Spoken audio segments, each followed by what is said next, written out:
तो पढ़ाने में भी सही लगता है ना। चलो देखो, विवाह विच्छेद कल बताए थे, है ना। तब देख लो तलाक उसमें पढ़ा रहे थे, तो तलाक के प्रकार भी कल दिखाई दिए थे ना, 2 प्रकार। कौन कौन सा था? प्रतिसंहरणीय था, है ना, प्रतिसंहरणीय तलाक, और ये अप्रतिसंहरणीय तलाक। इसको तलाक सुन्नत भी बोलते हैं ना, तलाक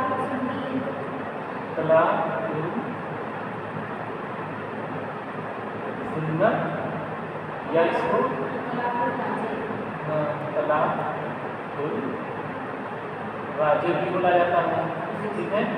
और इसको तलाक बेन बोलते हैं, है ना, तलाक बेन, तलाक बिद्दत, या इसको तिहरा तलाक भी बोला जाता है ना, इसको तिहरा तलाक भी बोला जाता है। तो अब क्या पढ़, अब इसमें भी इसके हम 2 प्रकार बताए थे, इसमें भी 2 प्रकार बताए थे। प्रतिसंहरणीय का तलाक,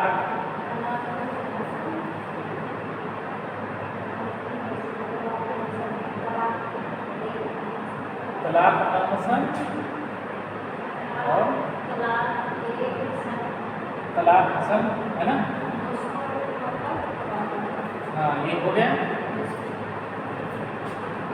ठीक है। तलाक अलहसन और तलाक हसन।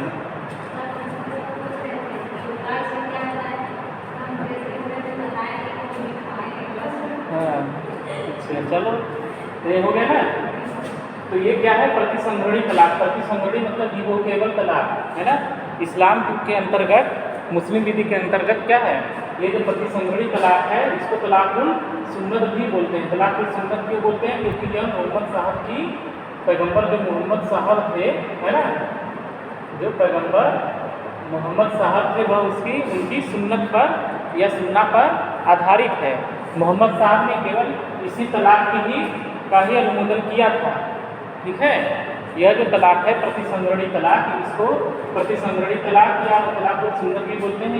इसको तलाक सुन्नत इसलिए बोलते हैं क्योंकि यह मोहम्मद साहब की एक सुन्ना पर आधारित है, और मोहम्मद साहब ने क्या किया था? केवल इसी तलाक सुन्नत को ही मान्यता प्रदान भी की थी।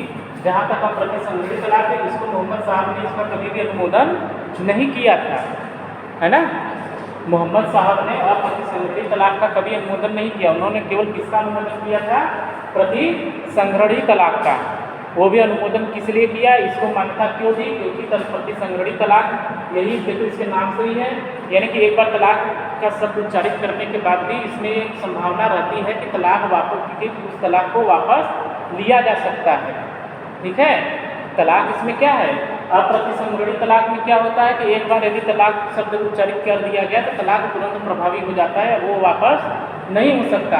लेकिन जो प्रतिसंहरणीय तलाक है, वो जो प्रतिसंहरणीय तलाक है, उसको क्या होता है? उसमें एक समय रहता है कि उस समय के अंदर प्रत्यक्ष या अप्रत्यक्ष तरीके से मुस्लिम पुरुष या मुस्लिम पति चाहे तो अपने तलाक को वापस भी दे सकता है। इसमें एक ये संभावना रहती है कि प्रतिसंहरणीय तलाक देने के बाद भी उसको, इसीलिए इसको प्रतिसंहरणीय तलाक बोलते हैं। प्रतिसंहरणीय तलाक बोलने का कारण यही है कि एक बार यदि तलाक शब्द का उच्चारण कर ही दिया गया, तब भी उसमें यह एक समय रहता है कि उस निश्चित समय के अंदर वह तलाक को फिर से वापस ले सकता है। जब वो तलाक वापस ले लेगा तो तलाक प्रभावी नहीं होती है ना। इसमें एक संभावना रहती है, इसीलिए इसको प्रतिसंहरणीय तलाक भी बोला जाता है। तलाक सुन्नत इसको इसीलिए बोला जाता है क्योंकि यह मोहम्मद साहब की सुन्ना पर आधारित है, और मोहम्मद साहब ने केवल और केवल यही प्रतिसंहरणीय तलाक का ही अनुमोदन किया था, ठीक। प्रतिसंहरणीय तलाक में क्या होता है कि तलाक देने के तुरंत बाद में तलाक प्रभावी नहीं होता। ये नहीं कि तुरंत तलाक हम बोल दिया कि मैंने तुम्हें तलाक दिया तो तलाक हो गया, ऐसा नहीं है कि पति ने जैसे ही बोल दिया तुरंत प्रभावी नहीं होगा। उसमें एक निश्चित समयावधि रहती है, वो उस समयावधि के बीतने के पश्चात ही तलाक प्रभावी होता है। और इसमें एक विकल्प रहता है कि जब तक वह समयावधि वो क्या होती है, जब तक बीत न जाए, यानी कि जब तक तलाक चूँकि प्रतिसंहरणीय तलाक में क्या होता है कि तलाक एक निश्चित समयावधि के बाद ही प्रभावी होना है, तुरंत तो प्रभावी हुआ नहीं।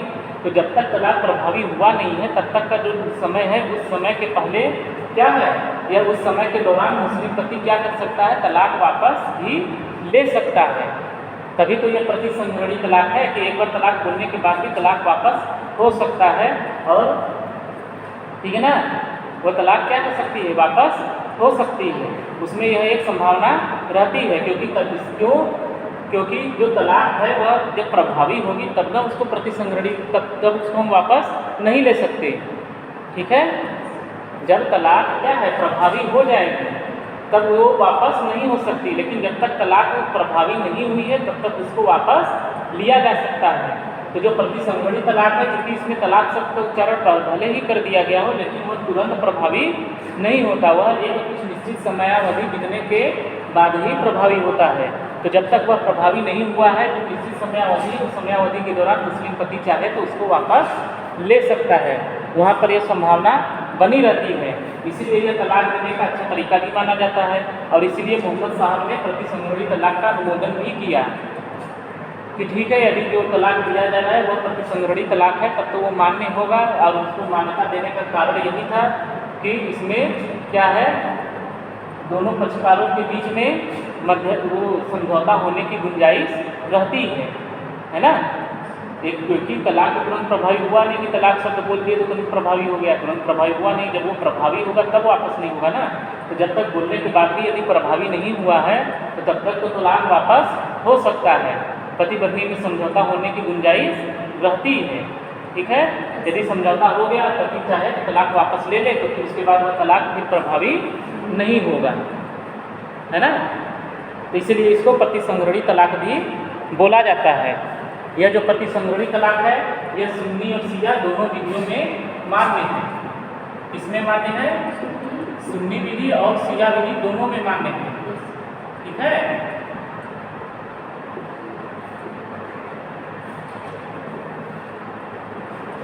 है ना।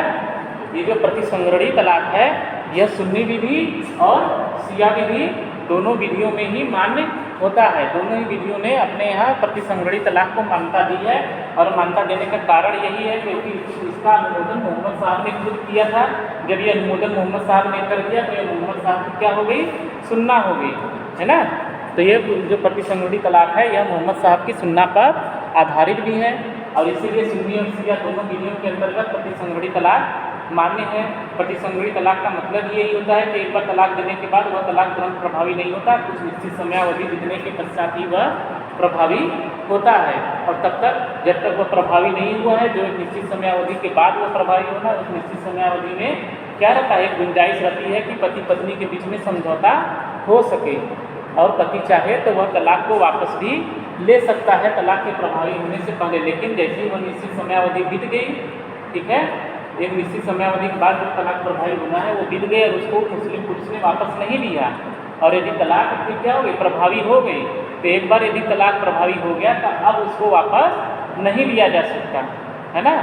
जैसे ही तलाक है बता रहे हैं कि निश्चित समय क्या है कि जैसे ही तो प्रतिसंहरणीय तलाक प्रभावी हो गई फिर उसके बाद उसको फिर अब वापस नहीं लिया जा सकता, अब वह अप्रतिसंहरणीय हो गया। ठीक है, आया समझ में। अब ये जो प्रतिसंहरणीय तलाक है यह उच्चारण के लिए जो किया गया है तलाक अहसन और तलाक हसन, ये जो प्रतिसंहरणीय तलाक या तलाक सुन्नत या तलाक राजी इसको बोलते हैं, इसका जो दो वर्गीकरण किया गया है तलाक अहसन और तलाक हसन के रूप में, यह उच्चारण के आधार पर किया गया है।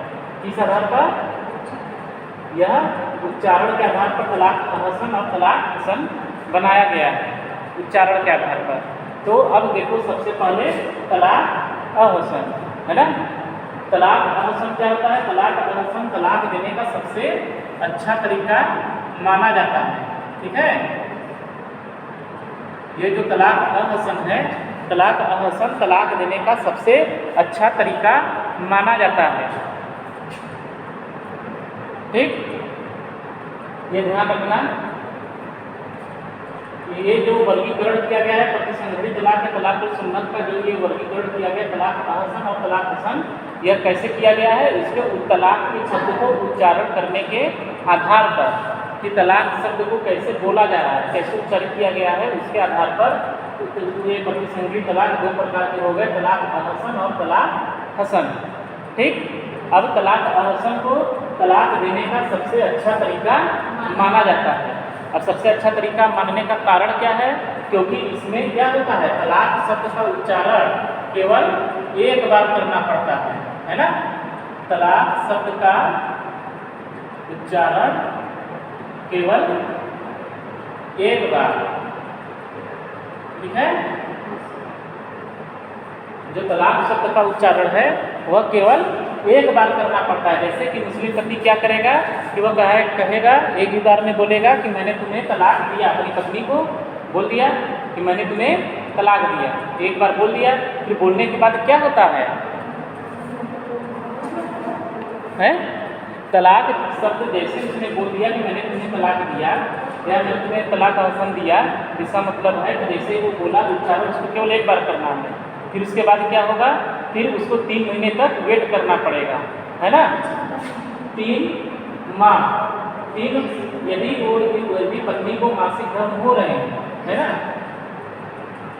यदि उसको पीरियड आ रहे हैं तो उसके मासिक धर्म में, ठीक है, 3 मासिक धर्म तक वेट करना होगा। या यदि उसको पीरियड नहीं आते तब 3 चंद्रमास, ठीक है, 3 चंद्रमास तक उसको वेट करना पड़ेगा। ठीक, पति को क्या करना है, और ये जो तलाक शब्द का उच्चारण करना है वह पत्नी के तुहर काल में करना है। कब करना है, पत्नी के तुहर काल में। तुहर काल का मतलब होता है शुद्ध काल, ठीक है। तुहर काल का मतलब क्या होता है, शुद्ध काल, मतलब कि उस समय पत्नी को यदि पीरियड आ रहे हैं तो पीरियड ना आते थे। ठीक, पत्नी को क्या है, उसका जो शुद्ध काल में उसको या तुहर काल में रहना चाहिए, यानी कि उसका मासिक धर्म जो है ना आ रहे, यानी कि वह शुद्ध काल में है तब कभी, और यदि उसको पीरियड आते ही नहीं कभी, ठीक है, तब वो कभी भी तलाक शब्द का उच्चारण कर सकता है। लेकिन यदि उसको पीरियड आते हैं पत्नी से, तब उसको जब वह अपने शुद्ध काल में है तब उसको एक बार तलाक शब्द का उच्चारण करना पड़ेगा। फिर उसको 3 मासिक धर्म तक वेट करना पड़ेगा। फिर उसका क्या आएगा, अशुद्ध काल आएगा। फिर उसके बाद फिर एक शुद्ध काल आएगा, फिर एक शुद्ध काल, फिर तीसरा जैसे ही शुद्ध काल आएगा। और यदि उस अवधि, इन 3 शुद्ध कालों की अवधि के दौरान, ठीक है, इन 3 मासिक धर्म की अवधि के दौरान क्या हुआ कि उसने अपनी तलाक को वह चाहे तो प्रत्यक्ष या अप्रत्यक्ष तरीके से वापस भी ले सकता है। और यदि वह वापस नहीं लेता है तो जैसे ही ये तीसरा मासिक धर्म वाला, मैं 3 मासिक धर्म, है ना, या 3 चंद्रमास, ठीक है, जैसे ये बीत गया समयावधि, वैसे ही यह तलाक फिर क्या होता है, प्रभावी हो जाता है। ठीक है, जैसे ही ये 3 माह की अवधि बीतेगी वैसे ही तलाक क्या होगा, प्रभावी होगा। और इसमें क्या होता है कि इस 3 माह की अवधि के दौरान पति के पास एक संभावना रहती है कि पति पत्नी क्या करें, समझौता कर सकते हैं, और पति चाहे तो इसने जो तलाक आसन दिया है उसको वापस भी ले सकता है। तो यहाँ पर क्या है, तलाक लेने की प्रत्यक्ष या अप्रत्यक्ष तरीके से उसको वापस ले सकता है। प्रत्यक्ष तरीके से मतलब कि वह चाहे तो वो सीधे सीधे करेगा, नहीं मैंने तुम्हें तलाक दिया, मैं उसको वापस ले रहा हूँ। तो जैसे ही वो वापस ले लेगा फिर 3 माह की अवधि का इंतजार नहीं करना है, वो अपने आप तलाक समाप्त हो गया। या वह क्या करता है, इन 3 माह की अवधि के दौरान उसको क्या करना है, यदि वह क्या कर लेता है, पत्नी के साथ शारीरिक संबंध बना लेता है, तब भी मान लिया जाएगा कि उसने तलाक को क्या कर दिया, वापस ले लिया। तलाक फिर प्रतिसंहरणीय तलाक हो जाएगा, यानी कि फिर वो तलाक प्रभावी नहीं होगा। जैसे कि उसने तलाक बोल दिया कि मैंने तुम्हें तलाक दिया या तलाक हसन दिया, फिर उसके बाद एक बार उच्चारित कर दिया। अब उसको क्या करना है, अब स्त्री का यदि पीरियड आते 3 क्या करना है, 3 मासिक धर्म तक वेट करना है, या फिर उसको पीरियड में 3 चंद्रमास तक वेट करना है। ठीक है, और यदि इन 3 माह की अवधि के दौरान यदि उसने एक बार भी अपनी पत्नी के साथ शारीरिक संबंध बना लिया, तब फिर ये माना जाएगा कि तलाक प्रभावी नहीं रह गई। और यदि वह शारीरिक संबंध नहीं बनाता है या प्रत्यक्ष अप्रत्यक्ष तरीके से, यह अप्रत्यक्ष तरीका है वापस लेने का, तलाक को वापस लेने का यह अप्रत्यक्ष तरीका है कि पत्नी के साथ उसने क्या किया, शारीरिक संबंध बना लिया तलाक बोलने के बाद भी, और वह 3 माह की 3 मासिक धर्म या 3 चंद्रमास की अवधि अभी बीती नहीं है, और इस दौरान यदि उसने शारीरिक संबंध बना लिया तो मान लिया जाएगा कि उसने तलाक वापस ले लिया। तो उसको ये भी करना है कि यदि उसने तलाक दिया और यदि तलाक को प्रभावी होना है तो उसको अपनी पत्नी से दूर रहना है। मतलब कि दूर रहने का मतलब कि किसी भी प्रकार का उसको शारीरिक संबंध नहीं बनाना। और यदि उसने नहीं बनाया या उसने वापस नहीं लिया तो जैसे ही ये 3 माह की अवधि समाप्त होगी वैसे ही तलाक के लिए प्रभावी हो जाएगा। और एक बार यदि प्रभावी हो गया तो फिर वह वापस नहीं हो सकता। ठीक है, यदि एक बार यह प्रभावी हो गया तो फिर यह वापस नहीं हो सकता है।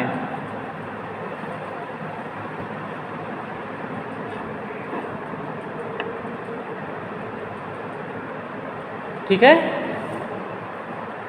तो इसमें क्या रहता है, पत्नी क्या करती है, इज्जत की जैसे ही उसने तलाक बोला तो पत्नी को 3 माह तक क्या करना पड़ता है, इज्जत की अवधि बितानी पड़ती है ना, 3 मासिक धर्म तक या 3 चंद्रमास तक उसको क्या करना होता है, इज्जत की अवधि बितानी पड़ती है। और इस इज्जत की अवधि के दौरान यदि पति चाहे तो क्या कर सकता है, वापस ले सकता है, प्रत्यक्ष या अप्रत्यक्ष तरीके से, मतलब कि वह उसके सीधे सीधे बोल कर वापस ले सकता है या उसके साथ शारीरिक संबंध भी बना लिया तब भी तलाक प्रभावी नहीं होगा। लेकिन उसने ऐसा कुछ भी नहीं किया, वापस भी नहीं लिया या संबंध भी नहीं बनाया और यह 3 माह की अवधि व्यतीत हो गई, तो जैसे ही 3 माह की अवधि व्यतीत होती है उसकी इज्जत की अवधि समाप्त हुई, बस तुरंत यदि तलाक फिर क्या हो जाएगी, प्रभावी हो जाएगी और फिर अब वह उसको वापस नहीं लिया जा सकता। ठीक है, तो तलाक अहसन की यही एक विशेषता है कि इसमें तलाक शब्द का उच्चारण केवल एक बार करना पड़ता है कि मैंने तुम्हें तलाक दिया।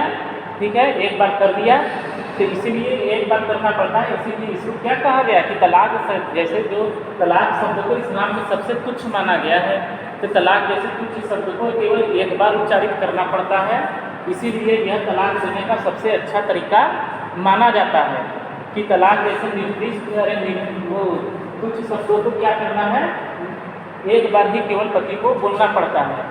ठीक है, और एक बार बोलने के बाद भी तलाक तुरंत प्रभावी नहीं होता, उसको पत्नी क्या करती है, 3 मासिक धर्म तक या 3 चंद्रमास तक इद्दत की अवधि का पालन करती है और यदि उस दौरान क्या हुआ, एक पति चाहे तो तलाक वापस ले सकता है, उसमें गुंजाइश रहती है।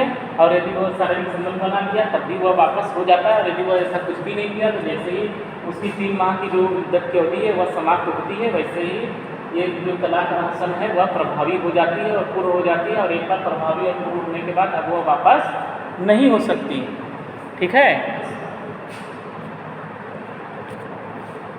आ गया ना समझ में? तो इसीलिए क्या होता है, जैसे कभी कभी क्या हुआ कि पति को क्या हो गया, वो अपनी पत्नी से किसी बात पर क्रोधित हो गया या वह बहुत नशे की हालत में है, कुछ अपना गाली गलौज किया, कुछ किया, गुस्से में है और तुरंत तलाक बोल दिया कि मैंने तुम्हें तलाक दिया।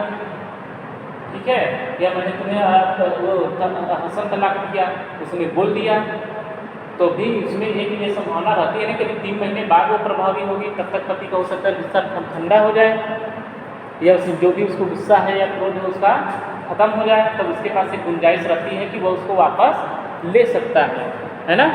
तो इसीलिए इसको क्या हुआ, इसीलिए मोहम्मद साहब ने प्रतिसंधि तलाक का ही अनुमोदन इसीलिए किया क्योंकि इसमें समझौता होने की गुंजाइश रहती है और ये वापस भी हो सकता है, तुरंत प्रभावी नहीं होता है, पति पत्नी के बीच समझौता होने की गुंजाइश रहती है। इसीलिए अब ये उच्चारण करने का तो जो हो गया तलाक हसन। तलाक हसन तो तलाक हसन में क्या है, सबसे अच्छा तरीका इसीलिए माना जाता है कि केवल तलाक जैसे शब्द को एक बार उच्चारित किया, फिर उसके बाद और वो भी उच्चारण कैसे होना चाहिए, पत्नी के तुहर का मतलब शुद्ध काल जबकि उसको पीरियड ना आ रहे हैं, और यदि पीरियड फिर यदि किसी स्त्री को आ ही नहीं रहे हैं तो कभी भी इसका उच्चारण हो सकता है क्योंकि तब तो वो हमेशा शुद्ध काल में ही मानी जाएगी।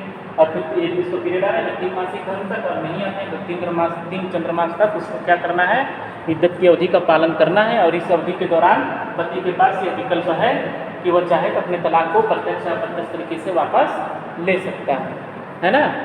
तो वापस हो गया, इसीलिए प्रतिसंधि तलाक ये हो गया तलाक अहसन। आ गया समझ में? फिर इसके बाद क्या है, तलाक हसन। ठीक, जो तलाक हसन है या तलाक हसन तलाक देने का सबसे अच्छा तरीका तो नहीं है, लेकिन फिर भी इसको अच्छा तरीका तलाक देने का इसको सबसे अच्छा तरीका माना जाता है। ये बार बार एग्जाम में भी पूछा जाता है कि तलाक देने का सबसे अच्छा तरीका कौन सा है, तलाक अहसन कि तलाक हसन। तो तलाक अहसन है ना, ये सबसे अच्छा तरीका तो नहीं है, लेकिन अच्छा तरीका केवल माना, ये अच्छा तरीका माना जाता है। ठीक है, यह क्या है, एक अच्छा तलाक देने का अच्छा तरीका यह भी माना जाता है ना। तलाक हसन को सबसे अच्छा तरीका माना जाता है तलाक देने के लिए, और तलाक हसन को अच्छा तरीका माना जाता है तलाक देने के लिए। तो अब तलाक हसन में क्या होता है? तलाक हसन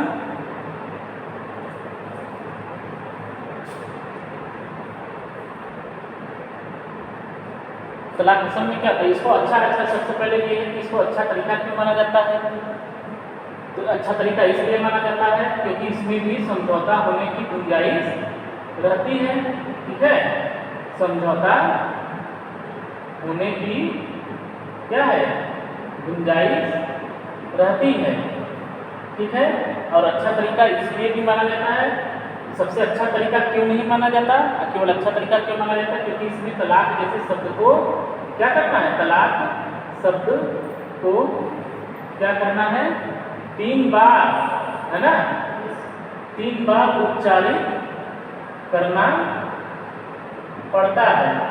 ठीक है, तलाक शब्द को तलाक हसन में 3 बार उच्चारित करना पड़ता है। अब कैसे? इसकी प्रक्रिया क्या है? इसमें भी क्या है कि जब पत्नी का तुहर काल चल रहा है ना, पत्नी के तुहर काल में, तुहर काल मतलब वही शुद्ध काल, जब पत्नी को पीरियड ना आए हो। ठीक है, तुहर काल में मतलब कि शुद्ध काल में क्या करना है? पति क्या करेगा? एक बार बोलेगा कि मैंने तुम्हें तलाक दिया। उसको बोलने के बाद फिर पत्नी को क्या करना है? फिर जैसे ही बोल दिया कि मैंने तुम्हें तलाक दिया, फिर उसके बाद एक उसका पीरियड का समय, यदि पीरियड आ रहा है तो 1 मासिक धर्म उसका बीतेगा, या नहीं पीरियड आ रहा है तो 1 चंद्रमास बीतेगा। तो जैसे ही 1 चंद्रमास बीता उसके बाद फिर वह बोलेगा कि मैंने तुम्हें तलाक दिया। फिर उसको 1 महीने तक फिर वेट करना है ना, फिर 1 महीने तक वेट करना है। तो वो दूसरा महीना 2 महीने हो गए। फिर उसके बाद जैसे ही उसके बाद फिर वो तीसरा उच्चारण करेगा, जैसे ही उसका जो तीसरा शुद्ध काल आया और उसने फिर से बोला तीसरी बार कि मैंने तुम्हें तलाक दिया, तो जैसे ही वो तीसरी बार बोलेगा कि मैंने तुम्हें तलाक दिया, तो बोलते ही फिर तलाक तुरंत प्रभावी हो जाता है और वह वापस नहीं हो सकता। लेकिन जब तक 2 उच्चारण उसने कर चुका है, तीसरा अभी तक नहीं किया है, तो इस दौरान पहले उच्चारण और तीसरे उच्चारण के बीच में जो समय है 3 महीने का, उस दौरान भी पति को क्या है? पति को विकल्प है कि वह चाहे तो इस दौरान अपने जो तलाक उसने हसन दिया है उसको वापस ले सकता है। तो तलाक हसन को अच्छा तरीका इसलिए, सबसे अच्छा तरीका इसलिए नहीं माना जाता क्योंकि तलाक शब्द को उसको 3 बार उच्चारित करना पड़ता है, जबकि तलाक हसन में केवल 1 बार उच्चारित करना पड़ता है ना। इसमें अंतर क्या हो गया? तलाक हसन और तलाक अहसन और तलाक हसन में, तलाक हसन में बस वो केवल 1 बार बोलेगा कि मैंने तुम्हें तलाक दिया, और पत्नी फिर उसके बाद 3 महीने तक क्या करेगी? 3 मासिक धर्म तक या 3 चंद्रमास तक इद्दत की अवधि का पालन करेगी।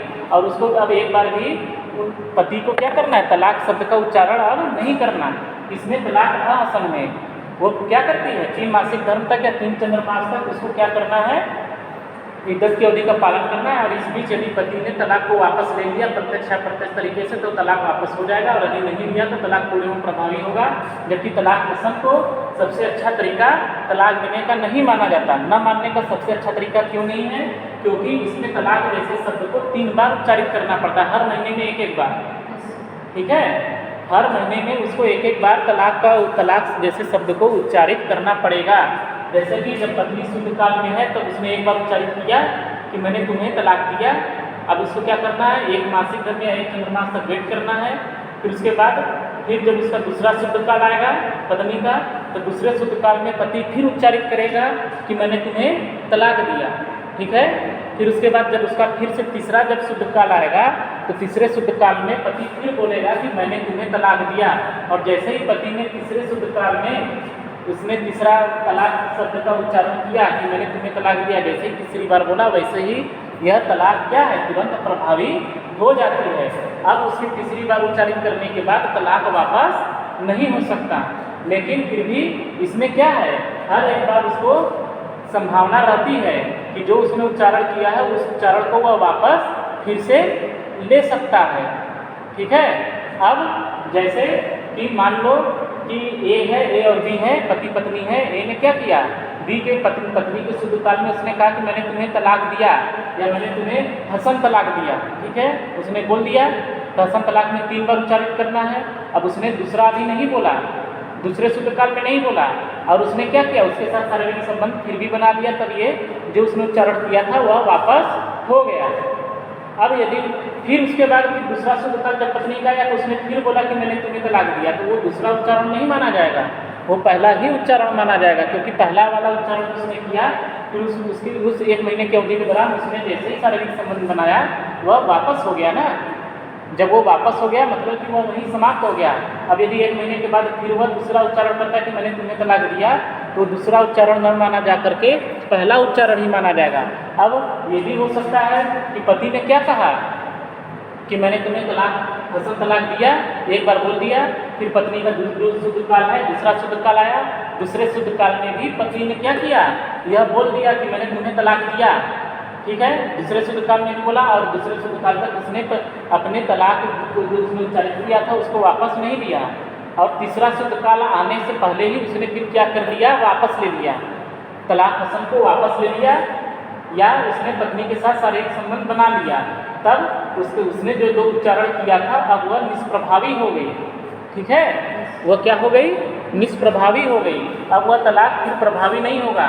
और जैसे ही उसने शारीरिक संबंध बनाया और जैसे ही पत्नी का तीसरा शुद्ध काल आया, तो तीसरे शुद्ध काल में पति फिर बोलता है कि मैंने तुम्हें तलाक दिया या मैंने तुम्हें हसन तलाक दिया, तो वह फिर अब तीसरा तलाक नहीं माना, या तीसरा उच्चारण अब नहीं माना जाएगा, वो तो अब माना जाएगा पहला उच्चारण, क्योंकि उसने जो 2 उच्चारण किए और तीसरा उच्चारण जब उसको करना था, इस दौरान उसने क्या किया, शारीरिक संबंध बना लिया, तो उसका जो 2 उच्चारण था वो अपने आप समाप्त हो गया, यानी कि वापस हो गया ना, तो वो प्रभावी नहीं रह गया, अब वो पहला ही माना जाएगा, ठीक है।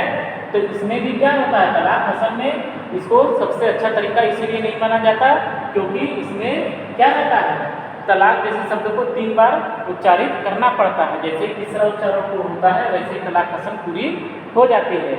और तीसरा उच्चारण करने से पहले तक पति कभी भी क्या कर सकता है, अपनी तलाक को वापस ले सकता है ना, इसमें भी समझौते की गुंजाइश रहती है, ठीक, समझौते की गुंजाइश इसमें भी रहती है कि जब तक उसने तीसरा उच्चारण नहीं किया है तब तक वह क्या कर सकता है, अपनी तलाक हसन को वापस ले सकता है। जब एक बार वापस ले लिया तो फिर वह प्रभावी नहीं होगा, लेकिन जैसे तीसरा उच्चारण किया उसने वापस नहीं दिया या पत्नी के साथ शारीरिक संबंध नहीं बनाया और उसके बाद भी उसने क्या किया, तीसरा उच्चारण कर दिया, तो वह तीसरा उच्चारण करते ही जैसे ही तीसरा उच्चारण पूरा हुआ वैसे ही तलाक तुरंत प्रभावी हो जाएगा, अब वह वापस नहीं हो सकती, ठीक है। तो ये है तलाक हसन और तलाक हसन, आया ना समझ में कि तलाक हसन क्या है और तलाक हसन क्या है, ठीक है।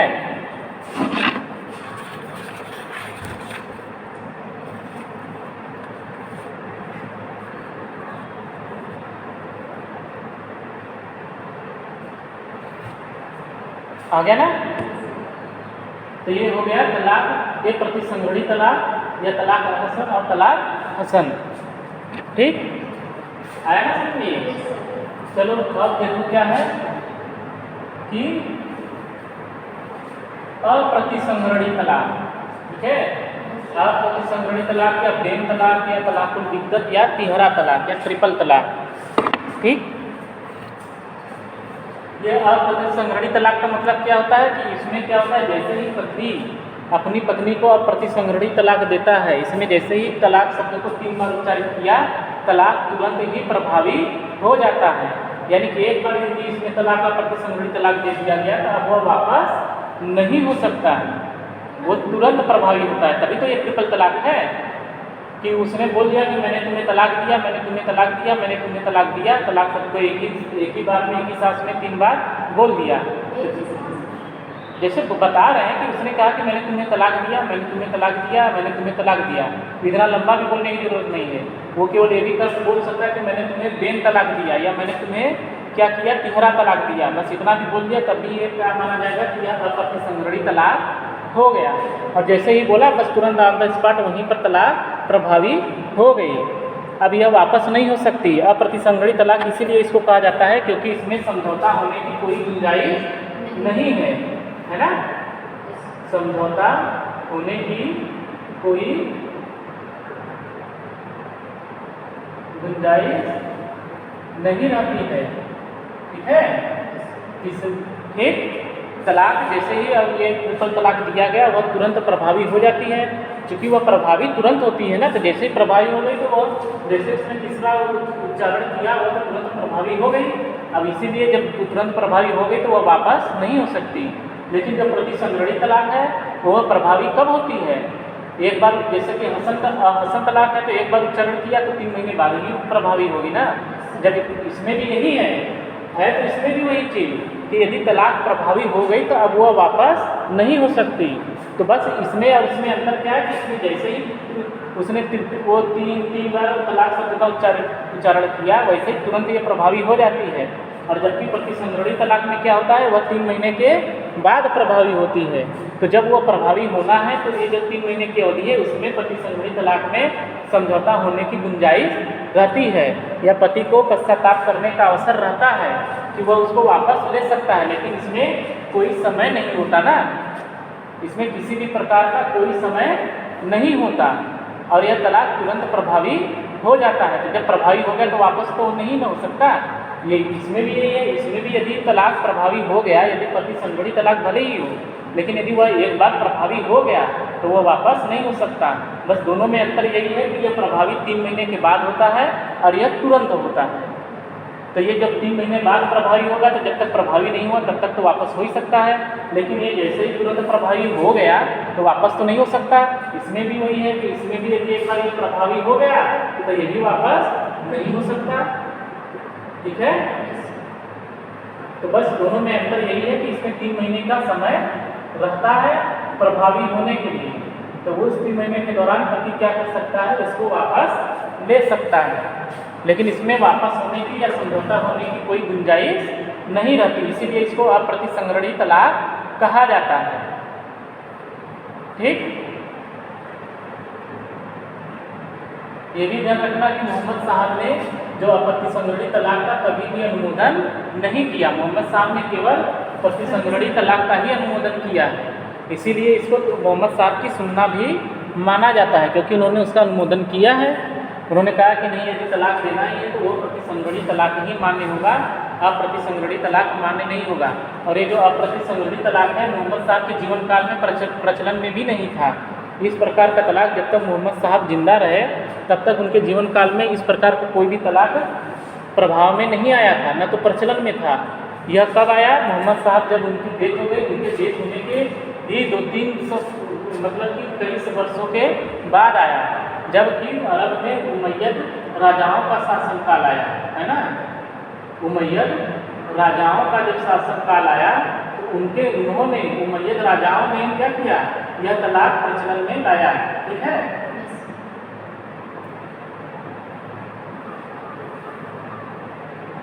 ना। जब हम मुस्लिम विधि पढ़ा रहे थे तो शुरू में बताए थे ना कि जब मोहम्मद साहब की डेथ हो गई तो फिर उसके बाद उनका उत्तराधिकारी चुना गया कि कौन होगा। उसी आधार पर सिया और सुन्नी बढ़ गए।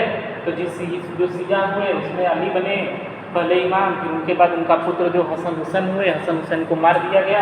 तो हसन ने क्या किया था, उमैयद राजाओं के पक्ष में अपना पद त्याग दिया था, लेकिन फिर भी उनकी डेथ हो गई, उनको जान से मार दिया गया। यही उमैयद राजाओं ने मारा था। तो यही उमैयद जो राजा थे उन्होंने ही इसको प्रचलन में लाया। मोहम्मद साहब जब तक जीवित थे तब तक उनके जीवन में कोई अप्रतिसंहरणीय तलाक आया ही नहीं था, प्रचलन में था ही नहीं, बस केवल यही प्रचलन में था। और इसी को इसीलिए मोहम्मद साहब ने मान्यता भी दी थी। लेकिन ये जो अप्रतिसंहरणीय तलाक है इसका अनुमोदन कभी भी नहीं किया गया, यह उमैयद राजाओं ने प्रचलन में लाया। ठीक, और इसमें एक चीज़ और ये ध्यान रखना कि जो अप्रतिसंहरणीय तलाक है यह तुरंत प्रभावी होता है, इसमें समझौता होने की किसी भी प्रकार की कोई गुंजाइश नहीं रहती है ना। और एक चीज़ और ध्यान रखना जो सबसे इम्पोर्टेंट है कि ये जो अप्रतिसंहरणीय तलाक है या जो ट्रिपल तलाक या तीसरा तलाक है, यह सिया विधि में तो मानी ही नहीं है ना। जो मुस्लिम विधि की सिया विधि, सिया सत्ता है, सिया विधि में यह मान्य नहीं है। ये हमेशा ध्यान रखना कि जो ट्रिपल तलाक या तीसरा तलाक था यह शुरू से ही सिया विधि में कभी भी प्रचलन में नहीं था, और अभी भी सिया विधि के अंतर्गत ट्रिपल तलाक नहीं दिया जाता था। ठीक है,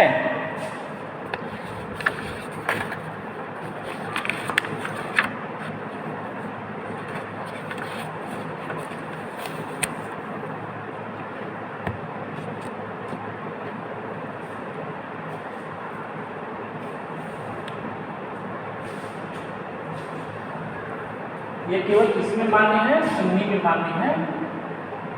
ठीक है, अब वो भी सुन्नी विधि की जो हनफी शाखा है। ठीक है, सुन्नी विधि की जो हनफी शाखा है, तो उसी में ये ट्रिपल तलाक या 13 तलाक प्रचलन में था, और बाकी सुन्नी विधि की अन्य शाखाओं में भी वह मान्य नहीं था। और साथ ही साथ शिया विधि में तो वैसे ही भी मान्य नहीं है ना। शिया विधि में क्या है? शिया विधि में ट्रिपल तलाक या प्रतिसंहरणीय तलाक शुरू से ही प्रचलन में नहीं था। ये केवल और केवल सुन्नी विधि में प्रचलन में आया, वो भी कब? उमय्यद राजाओं के शासनकाल में।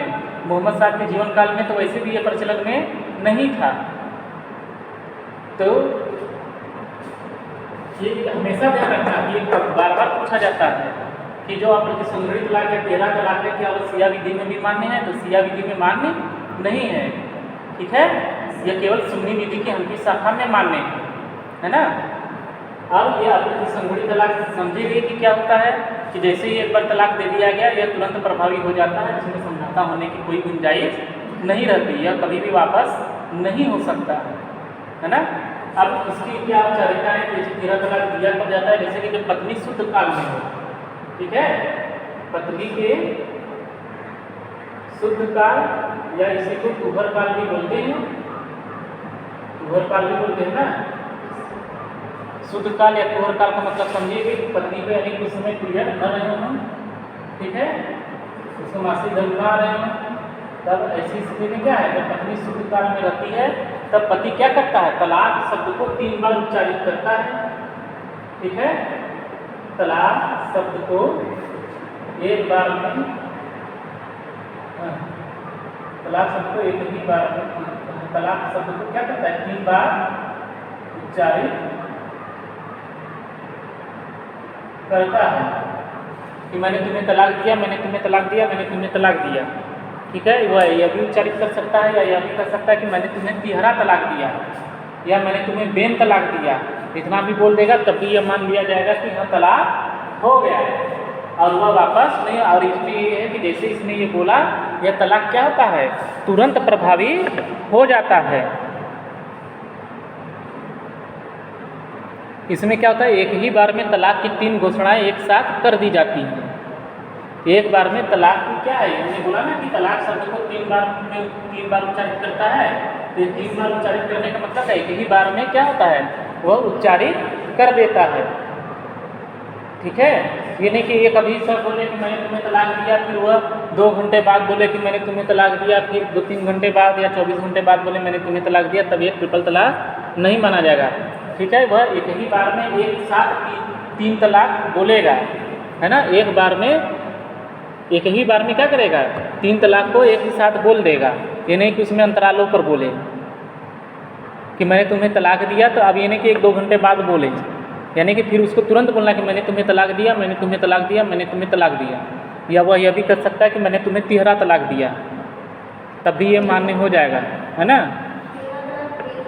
बस बोल दिया, हो गया, वो प्रभावी तुरंत हो गया, इसलिए तो अप्रतिसंहरणीय तलाक है। बस एक बार बोला कि मैंने तुम्हें तिहरा तलाक दिया, बस एक बार वो बोल दिया कि मैंने तुम्हें तिहरा तलाक, वो चाहे तो 3 बार बोले कि मैंने तुम्हें तिहरा तलाक दिया, मैंने तुम्हें तिहरा तलाक दिया या मैंने तुम्हें तिहरा तलाक दिया।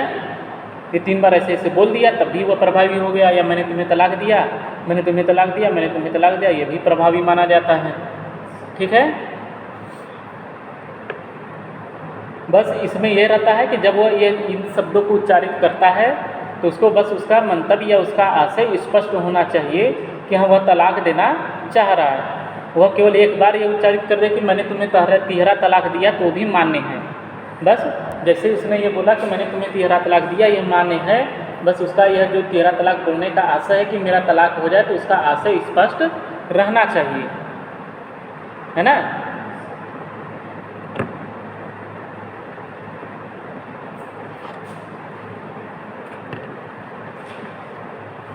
अब क्या है तलाक, ये जो ट्रिपल तलाक है, इसके संबंध में वर्तमान स्थिति क्या है? क्या अब भारत में विधि मान्य माना जाता है? तो नहीं माना जाता। अब पहले तक था, है ना, 2019 से पहले ट्रिपल तलाक मान्य था। 2019 में क्या हो गया? 2018 में केस आया। केस हमेशा याद रखना है, केस याद रखना, सायरा बानो व अन्य बनाम भारत संघ, है ना।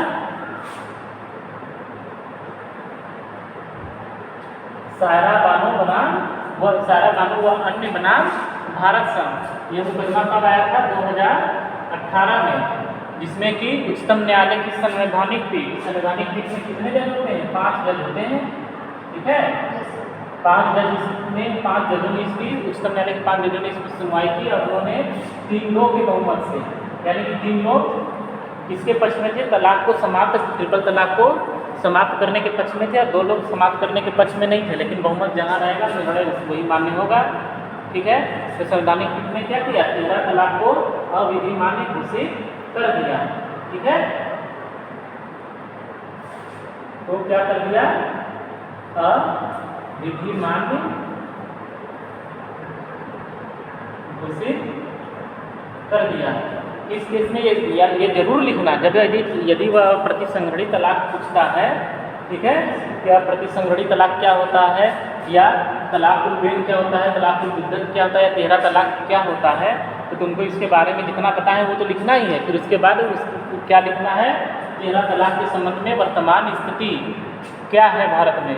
तो भारत में 13 तलाक के संबंध में वर्तमान स्थिति यह है कि सायरा बानो व अन्य बनाम भारत संघ का मुकदमा जो कि 2018 में आया था, इसमें उच्चतम न्यायालय ने 3 लोगों के बहुमत से 13 तलाक को क्या कर दिया? अविधिमान्य घोषित कर दिया। जब 2018 में इसको उच्चतम न्यायालय ने अविधिमान्य घोषित कर दिया, तो फिर उसके बाद संसद ने क्या किया? संसद ने 2019, ठीक है, 2019 में अधिनियम बना दिया। वो अधिनियम कौन सा है? मुस्लिम महिला विवाह अधिकार संरक्षण अधिनियम, है ना। मुस्लिम महिला अधिकार संरक्षण अधिनियम 2019, ठीक है। जब उच्चतम न्यायालय ने क्या किया? तलाक उल बिद्दत या तलाक उल बैन या प्रतिसंहरणीय तलाक को, ट्रिपल तलाक को अविधिमान्य जब घोषित कर दिया, तब फिर क्या हुआ? तो फिर संसद ने 2019 में इस निर्णय को और प्रभावी करने के लिए क्या किया? मुस्लिम महिला अधिकार संरक्षण अधिनियम 2019 पारित किया। और 2019 पारित करके यह कहा गया कि यदि कोई भी मुस्लिम पति यदि अपनी पत्नी को 13 तलाक देता है तो वह तलाक प्रभावी नहीं होगा, ठीक है, वह तलाक प्रभावी नहीं होगा, 13 तलाक प्रभावी नहीं माना जाएगा, और वह क्या होगा? अपराध का दोषी होगा, ठीक है, उसको अपराधी माना गया है। इसको क्या कर दिया गया? अविधिमान्य घोषित कर दिया, या सुन्नी व अविधिमान्य, या इसको अवैध घोषित कर दिया गया, है ना, कर दिया गया। इसका मतलब यही है कि यदि कोई अब यदि कोई सुन्नी मुसलमान पुरुष है या पति है, वह अपनी पत्नी को ट्रिपल तलाक देता है, तो वह ट्रिपल तलाक प्रभावी नहीं माना जाएगा। वह ट्रिपल तलाक कैसा है? शून्य है, यानी कि वो प्रभावी हुआ ही नहीं, तो तलाक माना ही नहीं जाएगा। और तो यदि कोई तो मुस्लिम पति देता है तलाक, तो वह क्या है? अपराध का दोषी माना जाएगा। और उसके लिए क्या किया गया है? 3 वर्ष के कारावास की सजा का प्रावधान किया गया है। यदि कोई मुस्लिम पुरुष क्या करता है, या मुस्लिम पति, सुन्नी मुस्लिम पति यदि अपनी पत्नी को ट्रिपल तलाक देता है, तो वह तलाक प्रभावी नहीं होगा और वह अपराध करने का दोषी माना जाएगा, और उसको कम से कम 3 वर्ष का क्या होगा? उसको 3 वर्ष तक का कारावास हो सकता है ना, 3 वर्ष तक का कारावास या जुर्माना या दोनों, ठीक है। तो उसको दंडित भी किया जा सकता है, ठीक है ना। ये या जुर्माना नहीं है, और जुर्माना है, ठीक है। उच्चतम संसद ने क्या किया कि 2019 में ट्रिपल तलाक को अवैध घोषित कर दिया और मुस्लिम महिला अधिकार संरक्षण अधिनियम 2019 पारित किया। और उसमें यह नियम बना दिया कि अब यदि कोई मुस्लिम पुरुष अपनी सुन्नी मुस्लिम पुरुष है या पति है, सुन्नी मुस्लिम पति क्या करता है? अपनी पत्नी को तलाक देता है। कौन सा तलाक? अप्रतिसंहरणीय या गैर तलाक या 13 तलाक देता है, तो वह तलाक प्रभावी ही नहीं होगा, प्रभावी नहीं होगा और वह शून्य होगा और अवैध होगा, मतलब कि तलाक होगा नहीं, पति पत्नी के बीच में तलाक ही नहीं होगा। और जो पति मुस्लिम पति या तिहरा तलाक देता है, अब वो क्या होगा, दंडित किया जाएगा। किससे? 3 वर्ष तक के कारावास से और जुर्माने से भी दंडित किया जाएगा।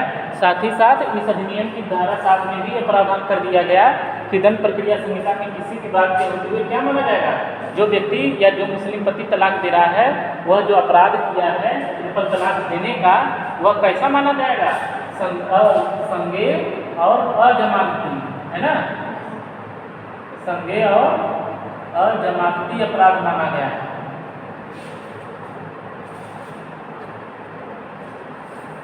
ठीक है, इस अधिनियम में क्या किया गया, अपराध घोषित किया गया। अपराध घोषित ने कहा कि वो उसने अपराध नहीं घोषित किया, उसने कहा कि क्या होगा, शून्य होगा तलाक। जो तिहरा तलाक है वह कैसा होगा, वह शून्य होगा और अवैध होगा। और जो मुस्लिम पति वह तलाक दे रहा है वह 3 वर्ष तक के कारावास से और जुर्माने से दंडित किया जाएगा। और इसने जो तलाक, ये ट्रिपल तलाक बोला है, वह अपराध होगा और वह कैसा माना जाएगा, संज्ञेय और अजमानती अपराध माना जाएगा। तो संज्ञेय और अजमानती हो गया, मतलब इसका क्या होता है, जैसे अभी जब सेकेंड ईयर में जाओगे तो उसमें CRPC पढ़ोगी, तो संज्ञेय अपराध और अजमानती अपराध, अजमानती मतलब कि जमानत नहीं होगी, समानतः जमानत नहीं होगी। अजमानती का मतलब ये नहीं कि जमानत होगी ही नहीं, जमानत अजमानती अपराधों में भी होता है, बस यह है कि तुरंत नहीं होगी, उसके लिए उसको कुछ वो शादी भी करना पड़ेगा, है ना, अपना मनसा। ठीक है, अजमानती अपराध का मतलब ये नहीं कि उसमें जमानत होगी ही नहीं, जमानत होती है, अजमानती अपराधों में भी जमानत होती है, लेकिन जल्दी नहीं होती है। यानी कि इसमें जमानत प्राप्त करने का अधिकार नहीं होता है। न्यायालय का विवेकाधिकार रहता है कि अजमानती अपराध में वह जमानत दे चाहे न दे, है ना, यह न्यायालय के विवेक के ऊपर है कि वह अजमानती अपराध में क्या करे, तलाक वो जमानत दे चाहे न दे। ठीक है, लेकिन यदि अपराध जमानती हो जाता तब तो भले ही ट्रिपल तलाक दिया, जमानती अपराध में क्या होता है, अपराधी व्यक्ति को जमानत प्राप्त करने का अधिकार होता है, वह जमानत की मांग अधिकार के रूप में कर सकता है और न्यायालय उसको जमानत देगा ही देगा।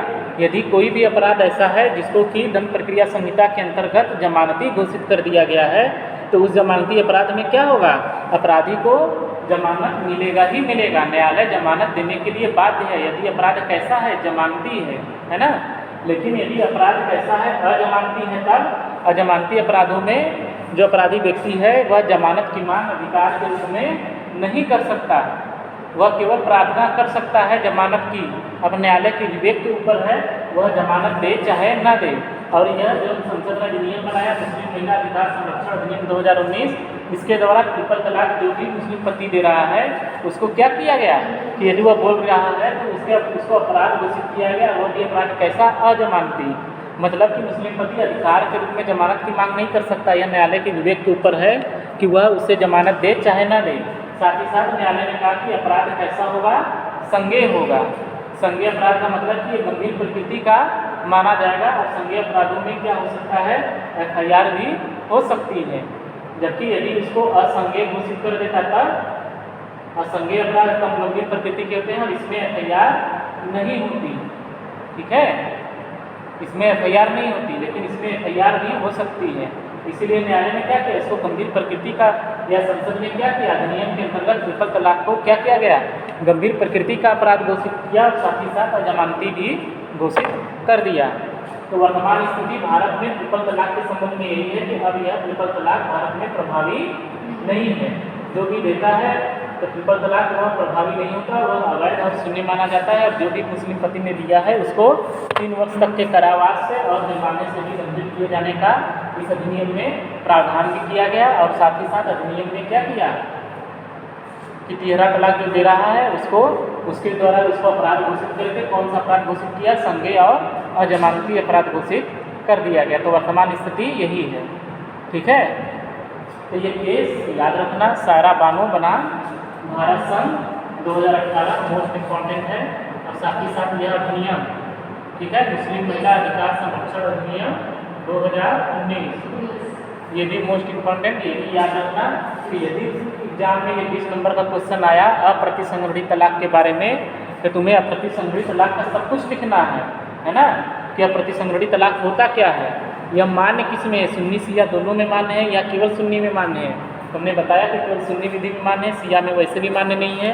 ठीक है, तो ये सब सारी चीज़ें लिखना है। ट्रिपल तलाक दिया कैसे जाता है कि पत्नी के शुद्ध काल में क्या करेगा पति, एक ही साथ में क्या करेगा, या एक ही बार में तलाक शब्द को 3 बार उच्चारित कर दिया, तलाक तुरंत प्रभावी हो जाता है, प्रभावी होने के बाद वो वापस नहीं हो सकता। यही सब है ना। ये सब पूरा लिखने के बाद फिर क्या करोगी, फिर लिखोगी कि ट्रिपल तलाक के संबंध में या अप्रतिसंहरणीय तलाक के संबंध में या तिहरा तलाक के संबंध में वर्तमान स्थिति, तो वर्तमान स्थिति में क्या करोगी, सबसे पहले ये केस लिखोगी सारा बानो व अन्य बनाम भारत संघ का। इसमें फिर वही बताओगे कि इसमें उच्चतम न्यायालय ने क्या किया, तिहरा तलाक को अवैध घोषित कर दिया, है ना, अवैधानिक घोषित कर दिया कि ट्रिपल तलाक मुस्लिम विधि के अंतर्गत वैसे भी मान्य नहीं है और नहीं यह तो सभी शाखाओं में मान्य है, इसको कभी भी मान्यता मिली नहीं थी, है ना। और सिया विधि में वैसे भी मान्य नहीं है। और उच्चतम न्यायालय ने अन्य जो मुस्लिम कंट्री है वहाँ पे भी नियमों को देखा कि क्या अन्य मुस्लिम कंट्रियों में भी ट्रिपल तलाक प्रचलन में है कि नहीं है। तो अधिकतर जो मुस्लिम कंट्री विश्व में है वो उन्होंने अपने यहाँ ट्रिपल तलाक को बैन कर रखा है, यानी कि उन्होंने नियम बना दिया है। अन्य भी मुस्लिम कंट्री जो है उन्होंने अपने यहाँ नियम बना दिया है कि कोई भी व्यक्ति, कोई भी मुस्लिम पति ट्रिपल तलाक नहीं दे सकता। इस सब का अध्ययन करने के बाद भी न्यायालय ने कहा कि जब अन्य जो मुस्लिम कंट्री है जब वहाँ वो नहीं मान्य है तो फिर भारत में क्यों मान्य है ना। और सिया विधि तो वैसे भी नहीं मान्य है, लेकिन अन्य जो मुस्लिम कंट्री है उसमें वहाँ का भी उच्चतम न्यायालय ने अध्ययन किया। और वो सब अध्ययन करने के बाद कि जब अन्य जो मुस्लिम कंट्री है वहाँ भी ट्रिपल तलाक पर बैन है तो भारत में क्यों नहीं बैन हो सकता। उच्चतम न्यायालय ने इस केस में इसको बैन कर दिया और अवैधानिक घोषित कर दिया। और इस निर्णय को और ज़्यादा प्रभावी करने के लिए संसद ने फिर 2019 में मुस्लिम महिला अधिकार संरक्षण अधिनियम पारित कर दिया।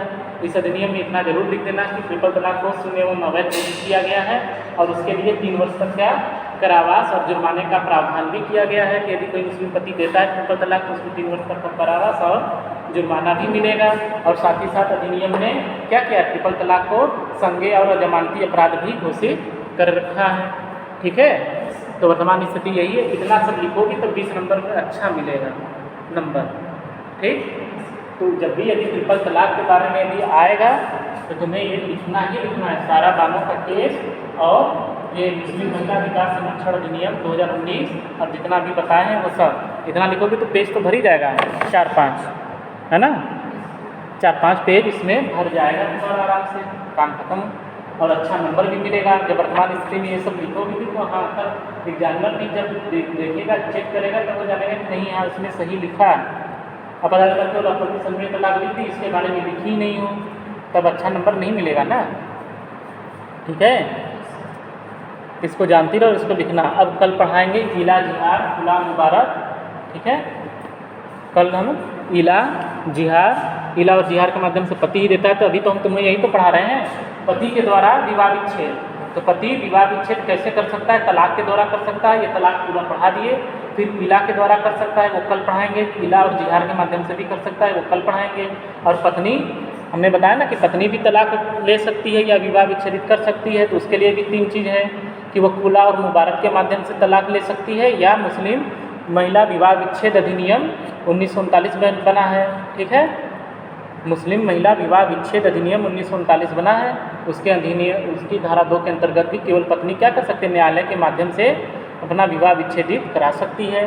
तो 3 उसमें भी है, तो ये कल पढ़ाएंगे। ठीक है।